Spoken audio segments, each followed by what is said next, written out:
So it is about that time again where I go ahead and put out a first draft of what my West Indies ODI squad looks like.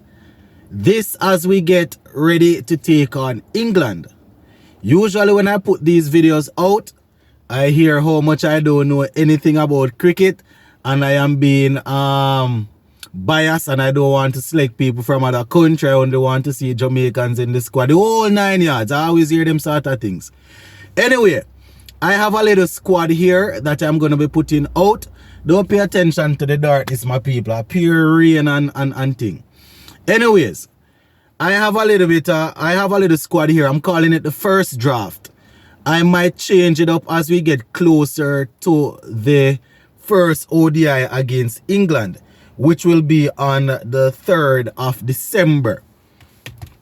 Just give a listening ear. Let me know what you all think in the comment section. Let me know your ODI squad, and let me know if the people that I have here you would work with.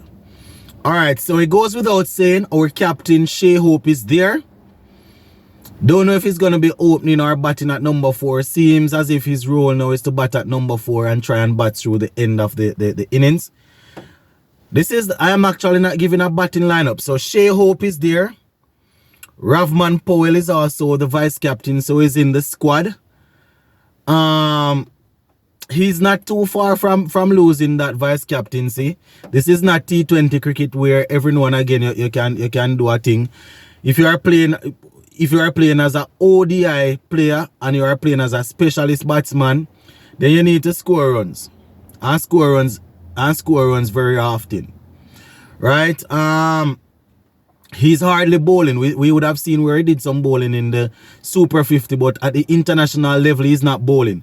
So if you're going to be a specialist international batsman, and for people that saying, I don't know what specialist batsman mean, I don't know what to tell you, but if a man is playing in the team and he's only batting and he's not bowling, or he's not a wicket keeper, then the man is a specialist batsman, right? So he's there. He will need to score runs. Nicholas Pooran has been one of our better, the better white ball players for a little while now. He's performing well in ODIs and T20s. So we look forward to him continuing that. So he's there. Alec Arthanes is also there. Started off the Super 50 extremely well. Scored a couple of half centuries, you know. That is why I'm thinking that probably what CWI is asking for in the Super 50 is not necessarily what some of the squad the teams were looking to do. Because we would have seen Alec Arthanes and how he batted probably was going. I don't know the plans. But, you know, based on how he went at the bowling, I am assuming that, you know, it was all about trying to secure bonus points. Because we know him to be somebody that can bat. Right, and not just score quickly, but somebody that can stay out there and bat. So he's there. Justin Greaves, he got an opportunity before at the international level. Didn't really grab it. Quite a few people said that his strike rate was too low. He wasn't ready. But he played in the same tournament as the other players this year, right? The same tournament. So you have to give him a look in. When you look at it, he ended up as the second most run scorer, if I'm not mistaken. Darren Bravo was the leading run scorer, and then Justin Greaves. So he gets a look in. I think Bravo got 416 at an average of 83. Justin Greaves got 403 at an average of 80.60. So you definitely want to give him a look in that squad, right? So he's there. That is the reason he's there, not because of anything else. He scored the runs. Rutherford is also there. Sheffield Rutherford. This might be the make or break time for Sheffield Rutherford as it relates to really committing to West Indies cricket. He started off well, scored some runs, didn't go and set the whole tournament alight, but you know, he would have shown some good performances. So you want to have somebody like that. You want to secure him. You don't want to lose him again and then the man just decides, say, boy, a franchise cricket doing it. So he would have shown, and based on his age, you want to work with him. He wasn't the top run scorer, as I said, but based on the age and based on what he has accomplished in franchise cricket, that is, you want to try with him. A lot of people will say some of these guys are miss and hit cricketers. They are sluggers and thing, but that is why when you see the potential, you want to rope them in and see if you can work with them. So I have Rutherford in there also. Zachary McCaskey, he's also there. I think he was selected for that West Indies A tour of South Africa. But I would like to see him in. He's usually there and thereabout in regional cricket, so it's probably time for them to bring him into the squad. You understand? And you will understand that, or you would appreciate that a couple of people that were in the squad, that were in the squad prior to the Super 50, I don't have them in the squad. So that is why room is there for some of these guys. Romario Shepherd, they definitely want him in. You understand? Romario Shepherd is improving as a player. He's improving in his death bowling. He's improving. He's always good with the bat. You understand? His bowling is coming on. He's somebody that will work hard for the team. So I have Romario Shepherd there. Casey Carty. Casey Carty is also there. Another player that when he got his first opportunity in ODI, I myself was saying that, he should be in the test team. But he has shown that he has the ability to perform in ODI. So we have Casey Carty. Shimron Hetmeyer, another player that I really and truly wanted him to get some runs in the ODI in the Super 50. Didn't score a lot of runs. At one point, I think he was on the verge of being dropped by his team, Guyana Harpy Eagles. But he stuck it out. I think he played. He was on the verge of being dropped, and I think somebody got injured or ill, and he ended up playing and got a half century in that game. So, Shimron Hetmeyer, I have him in the squad also. He's there. Akil Hussain started off the tournament a little slow, but eventually came into his own, started to take a couple of wickets. People are debating whether or not he should be the frontline white ball spinner. You understand? He hasn't been great at international level for a couple of months, but I still cannot look past what he did recently. You understand? Probably the last couple of series he hasn't performed well. But you still can throw him out of the squad in my opinion. So I have him there. Godikish Moti has probably risen to the top in terms of being selected as a frontline spinner. Akil Hussain is there just the same as I said, but Godikish Moti has consistently produced some good numbers, so he has to be there. Yannick Correa is another one, right? Bold Trinidad and Tobago to the title, one would say, alongside Sunil Narayan. I think Narayan ended with 20 wickets.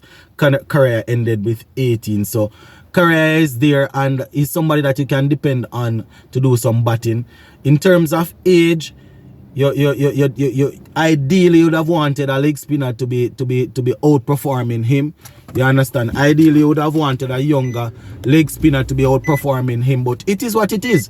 You understand? He did the work, so I just saw it. So I have him there. Who else do I have? Hayden Walsh Jr., my people. I'm not saying that he's back and he's world class and he's Adam Zappa or Shane Warne. I'm not saying that.